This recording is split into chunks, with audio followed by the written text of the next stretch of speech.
I have a fair number of conversations in my showbiz life, but some of the best convos I've ever had are with Kara right here.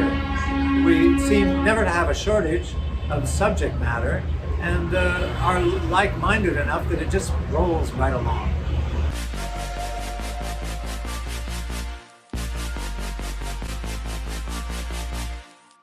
Here with Michael Emerson, the fabulous Michael Emerson. Hi, Michael. Hello. Welcome back to the show. Nice to be back again. Yes, now usually we have these super long chats that go on for a long time and are very deep diving. Yeah. So this will be a little different. I don't know how deep they were, but they dove, and we did talk. They were deep, I'm going to say. We talked about some things. Yeah, that's true.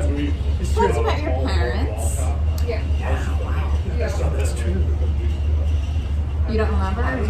No, I do. It's coming back to me. So how does it feel when it's coming back to you? Are you glad we talked about it? No, I am. I think I'm a guarded enough person that I would never say anything to you that I wouldn't want the world to have overheard. But I'm not really a very private person, I guess. So not a private person, but enough of a guard up. That's interesting. I thought that's an interesting combo. So the guard is up, but not to protect. Why's the guard up? Well, I would never want to talk about something where I misbehave or was cruel or, everyone has secrets of some sort, and that's not the face or the narrative that you want to show the world. I can't really see you being cruel, though. No, but I have a very, I'm sensitive to cruelty, and there are things I've done in my life that other people would say, well, that's perfectly understandable, but if you, for example, made someone cry. I mean, there's 100 ways that you can make someone cry, and sometimes it's inevitable, in your romantic life, things like that. But then you always feel, or I always feel like I should have done better. Yeah, I mean, definitely in relationships, there are going to be those times. For everybody, that's true. Yeah. Right, and it doesn't necessarily mean you're cruel or being cruel, but it's just, yes, I see what you're saying. You also have made people cry recently, though. I'm going a little lighter now. On the set of Evil. Yes. I mean, it's been your job to make them cry. Yes, it has been. Well, it's been my job to be a mischief maker, a troublemaker, and a facilitator of a lot of violence and demon-oriented mayhem. It's done in a light spirit. It's actually true. It is kind of. I mean, the show is funny that way. It's full of horror, bloodshed, and murder, and possession, all of that, and yet it's funny. Honestly, I wouldn't survive it if it wasn't funny. I try to find the humor in whatever I'm doing.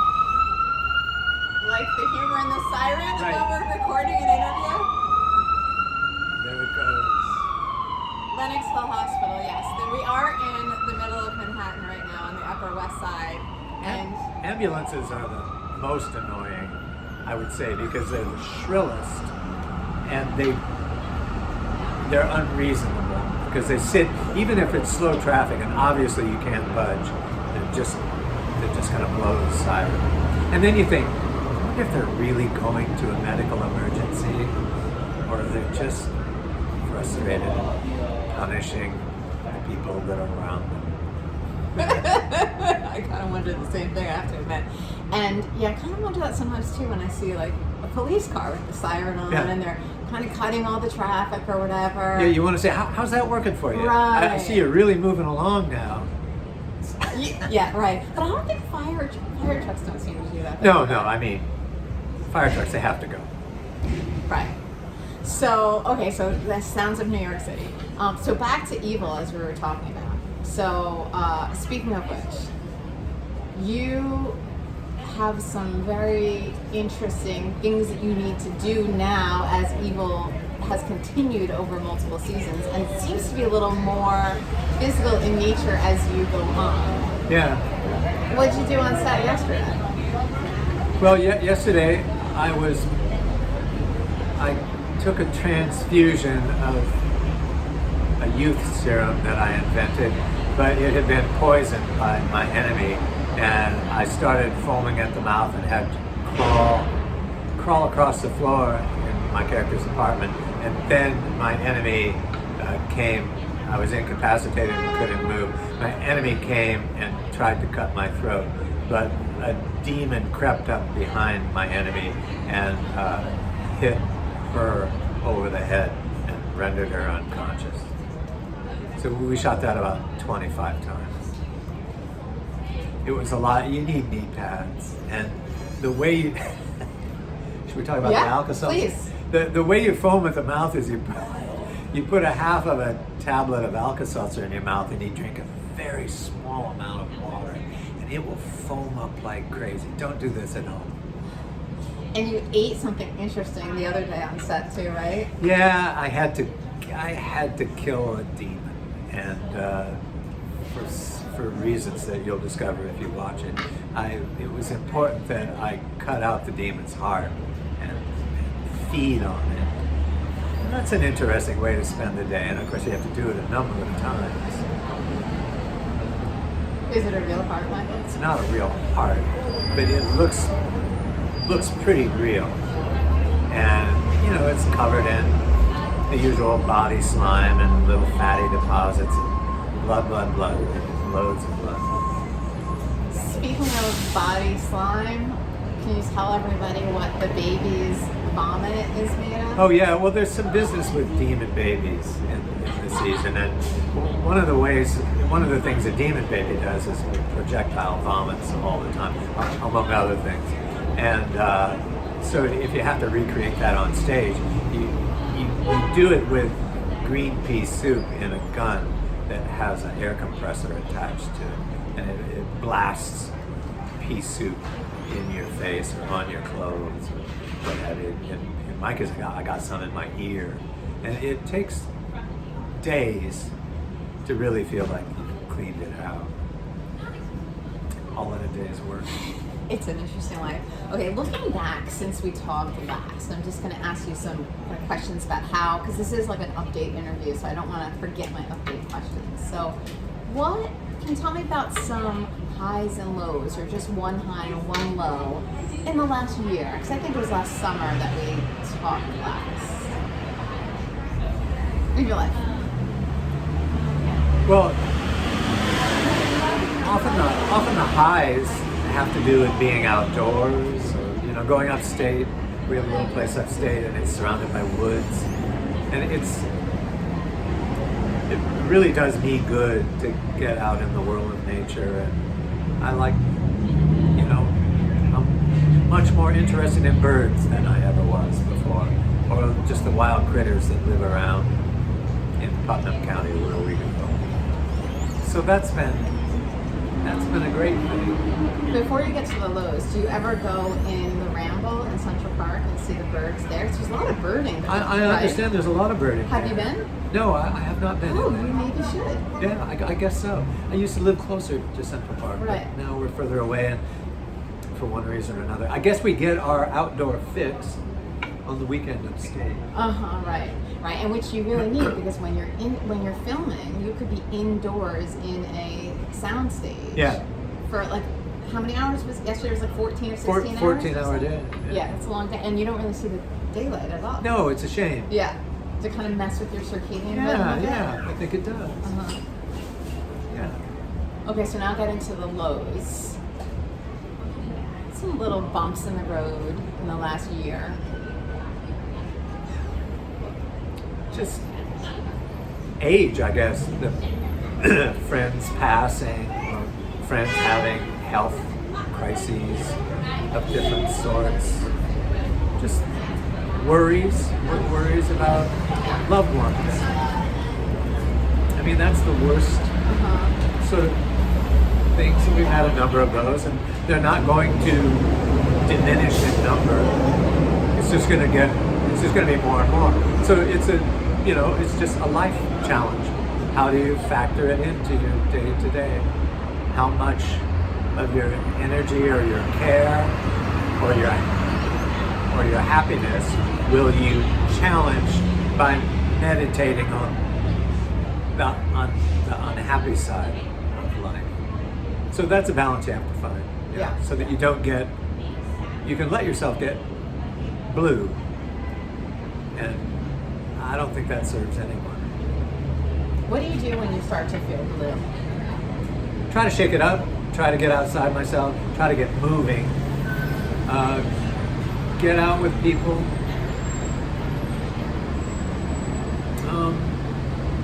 Readjust my thinking a little bit, breathe,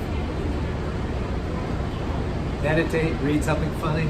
Okay, you're doing all the right things. Just speaking as a therapist, like I tell you, everything you need is a strategy, like a recommended strategy. Yeah.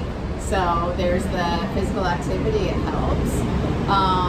Mindfulness, meditation, that's all good. What else did you mention? I'm already forgetting. Breathe. Breathe. Wait, there was something, getting out in nature. There are studies that back that up, that this helps with mood. Sure. Getting out and connecting with nature. So if you can be physically active and do it in nature, it's like a double shot. Yeah. And connecting with other people. That's the other thing. Social connection is one of the greatest things. I try to be more proactive about getting together. My wife is the queen of getting together with her friends. She just makes sure it happens. Many days out of every week. And sometimes I'll just putter around the house and not call up a friend and say, hey, let's have a beer or let's do something. So I'm trying to make that more. Plus, it's sort of a preview of what a retired life might look like. What are you going to do then? If you don't have a van picking you up at 6 a.m. to go shoot something. Right. I have a feeling you're going to be doing that though for a while. Well, maybe. Yeah. Fortunately, there's no forced retirement age. Right. In the acting world. So. Yeah, I love that. Also, first of all, just back up that Michael, your wife, is Carrie Preston, of course, who many people know. A very busy actor. A very busy actor and a multi-hyphenate. Oh yeah, she's a director. And many people know her as Elsbeth on The Good Wife. Yeah. Anyway, moving back to what you just said about. What did you just say? Preparation for retirement by having a richer social life. Yeah. Okay. So she's good at. She's great at getting things. So is she the one who picks up the phone or text or whatever? She will, but she's in a wide circle of like-minded professional women, and they all value it kind of in the same way, and they talk all the time, and they get together kind of religiously. They just do it. They don't think, oh, I should, or I wish I had, because I don't want to wake up someday and find that life has passed me by and I didn't spend more time with my dear male friends. Who are your dear male friends? Mostly guys. Sometimes they're family members, or sometimes they're guys I've worked with in the theater or in the camera world, or husbands of my wife's friends, or people I went to school with. Some, not many, not as many as I would wish, or as I would have hoped. Are there some in New York City? Yes. Most probably, right? Mostly. So yeah, well, kind of distributed, but. So it seems like it's pretty easy for you to, if you decided that you don't want it to just go away. I feel like this week you can reach out to 3 of your male friends. Sure. And say, hey, let's grab a beer. Oh yeah. One is in the works already. And when you start doing something, then it's easier to do more of that thing than when you're not doing anything and getting yourself started to do it. Correct. So now that you already have one in the works, I encourage you to put 2 more in the works. Yeah. I'll do it. All right. Commitment. I love it. All right. So anything we need to know that we haven't covered in this, not as deep, but still for a little deep. I feel like there was some depth here too, even in this light, short interview. Yeah. Disagree? No, I can't think of anything that needs to be said. Stay tuned. I hope you like the work. I hope I continue to like the work.